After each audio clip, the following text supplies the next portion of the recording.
Hi, welcome to this video day, which is on the 13th of December. It's Friday. Just going to give our updated outlook and forecast for the British pound today.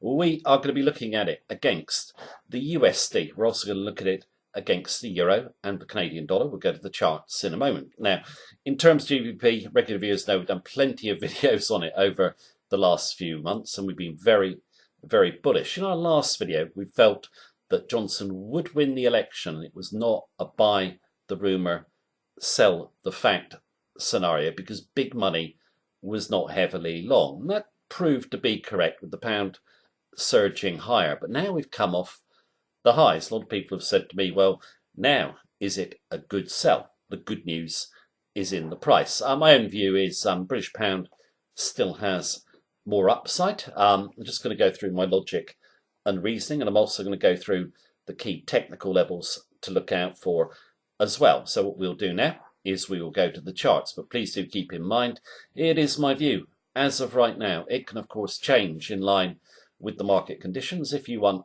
our trading techniques, our daily technical sentiment analysis of 14 Forex trades, you can click on the link beneath this video, get live access to our member center, and for the next few days you can also get a discount on life membership as well. Now, what we will do is we're going to start with the first trade setup, which is going to be GBP USD. Right, just on GBP USD, this is the monthly chart. Just very quickly before we go to the daily chart, because you look at the monthly chart, you can see the really big picture, and it points to more upside in our view from a technical perspective. When you look at the fundamentals and sentiment behind the chart, they do as well. Now, in terms of this pair, 120 was the level where we really got interested in the British pound.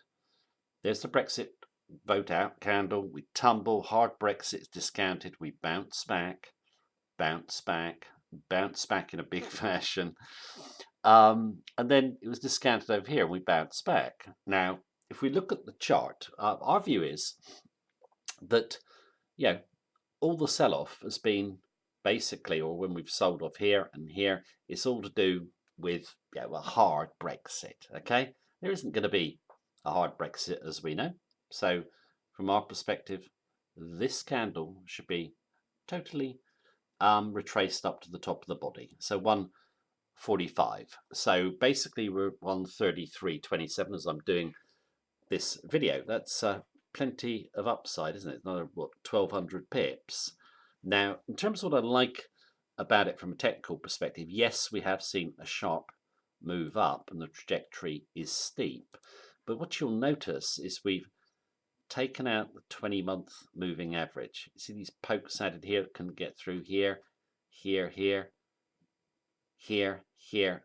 Then we come through this month.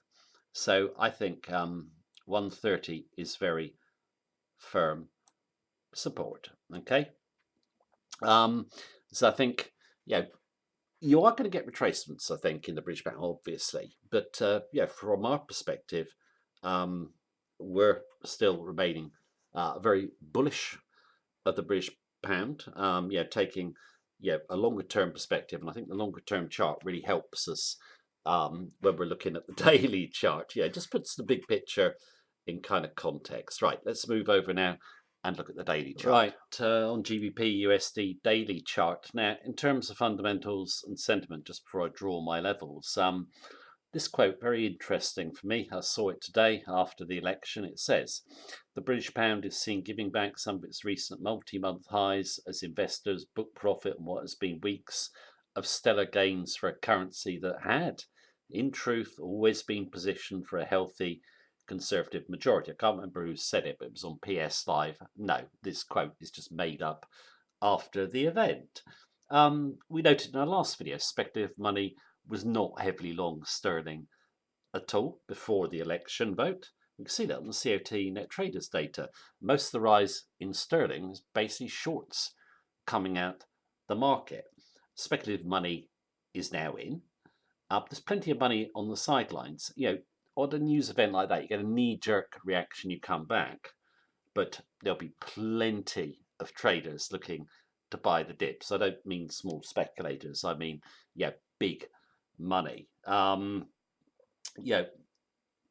I doubt actually if prices will run down to that monthly support level of 130. I mean, that's where the 20-day moving average is as well. I think if you're coming in on this one, you can use a closer stop, which I'll come to in a moment. Now, we know that the pound historically is still very oversold. It's all on Brexit.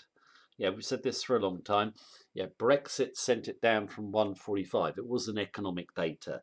It was Brexit hysteria. Now, traders will also focus on the data a bit as well. The data out of the UK, I don't expect it to be poor going forward. Now Brexit uncertainty is out the way. I think we'll see data coming in pretty firm in terms of the UK, and we're also supported by we're still so oversold from Brexit. So in terms of the chart, we're still holding our long from 128.30, and we did take some off the table, okay, and I think it's wise.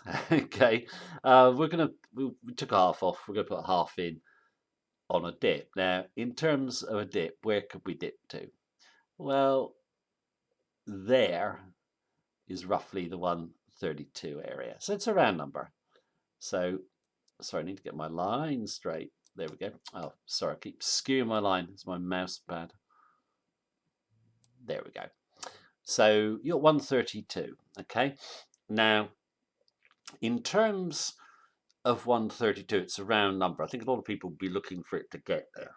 My own view is if it comes down, you're above one round number, 133.30. If it comes down to say, let's say 122.70 or whatever it might be, place the order back through 133. So buy it, above the round number, 133.30 would be a good level where we are now. Okay. Now, in terms of we do come down to the 132 number, just buy off the level on strength. Now, where would you want your stop? Well, my own view is, sorry if I just draw a trajectory in, which hopefully I can do that line a bit better. On it behind there, because that's another round number, isn't it? That's 131. So I put ours at 130.80. So play the round numbers, okay?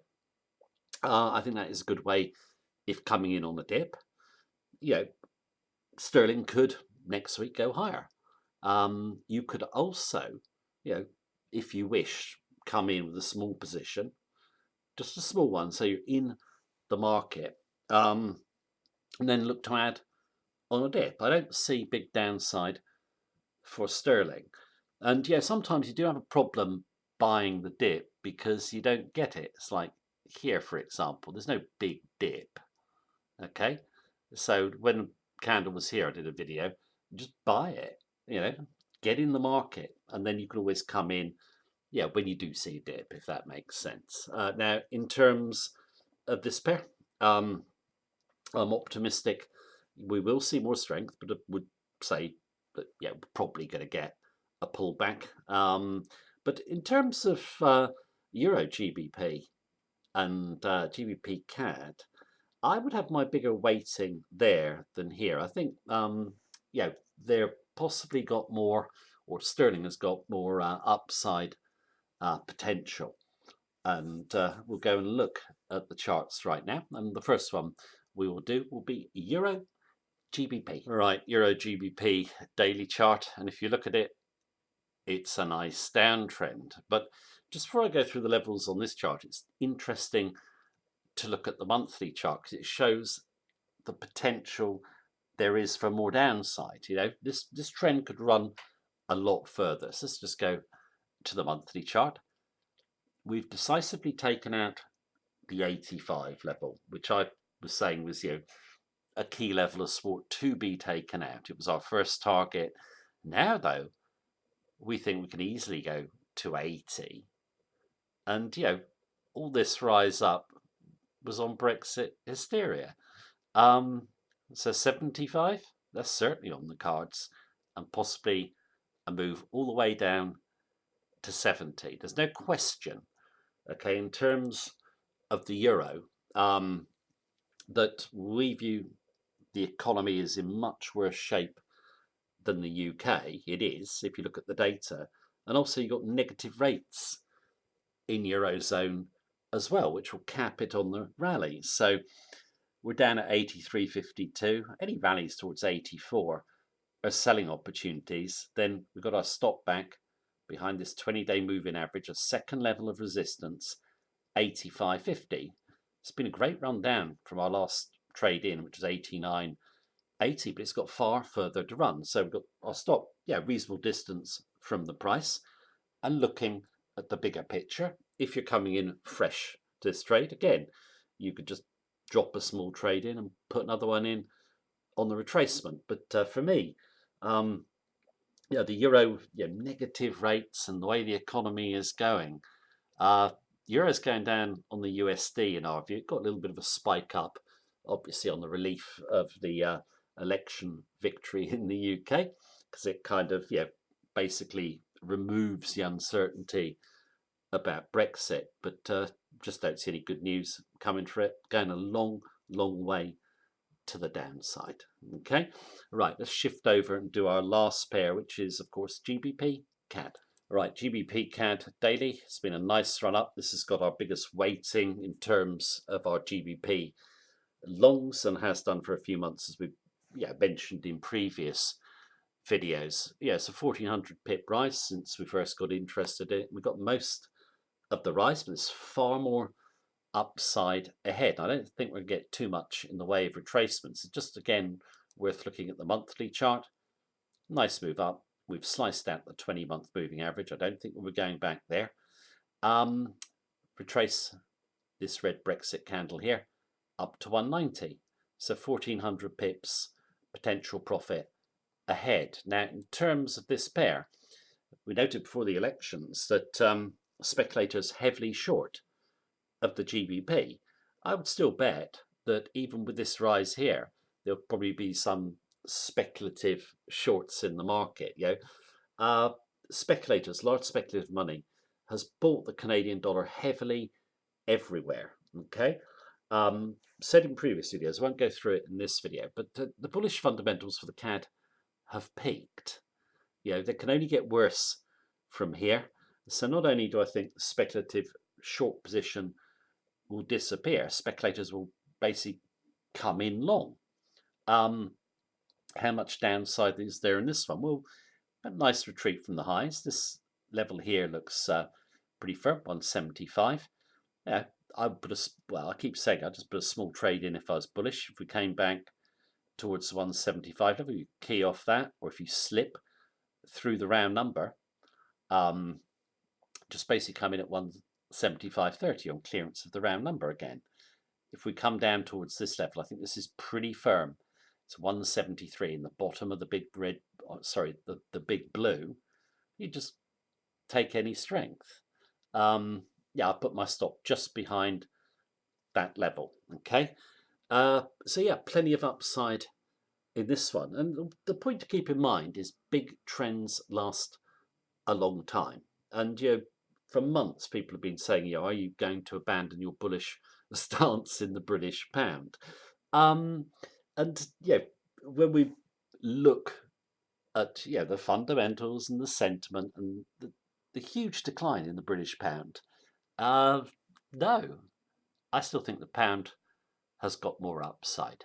Now, in terms of the British pound, we'll obviously see how it goes in the coming weeks. We'll do more videos on it and see if we can continue to the upside. But I think the fact we're off the highs today, the pound going to turn to the downside. It's all in the price, the election victory. I just think there's more strength. We shall see. But that is the video for today. Thank you very much for watching me as usual. Take care. Have a good day.